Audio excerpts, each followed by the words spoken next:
Well, look, first of all, we're not imposing any further local lockdowns at the moment.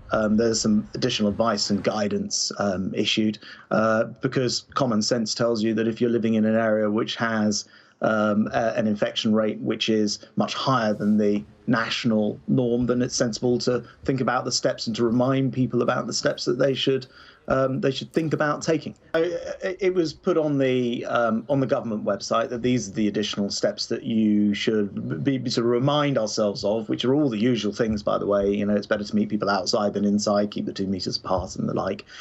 So it's sort of common sense advice. It was put up on the website. Now, if the argument is could that have been communicated better than actually, we think that's the case, and we'll certainly have a look at the way that that's communicated in the future. We had actually spoken to the local health authorities, and the idea was for it to be communicated on a local level. But as the vaccine minister said yesterday in the House, if there are better ways to communicate that, we'll look at doing that. But really, we're in a position now where, thanks to the extraordinary efforts of everybody in the NHS, the amazing ability to coronavirus test up to 2 million people per day in this country, the vaccine rollout, we're getting on top of these things. I think if we didn't offer any guidance, help, support, advice, people would rightly say, why haven't you said anything? And it was up on the website.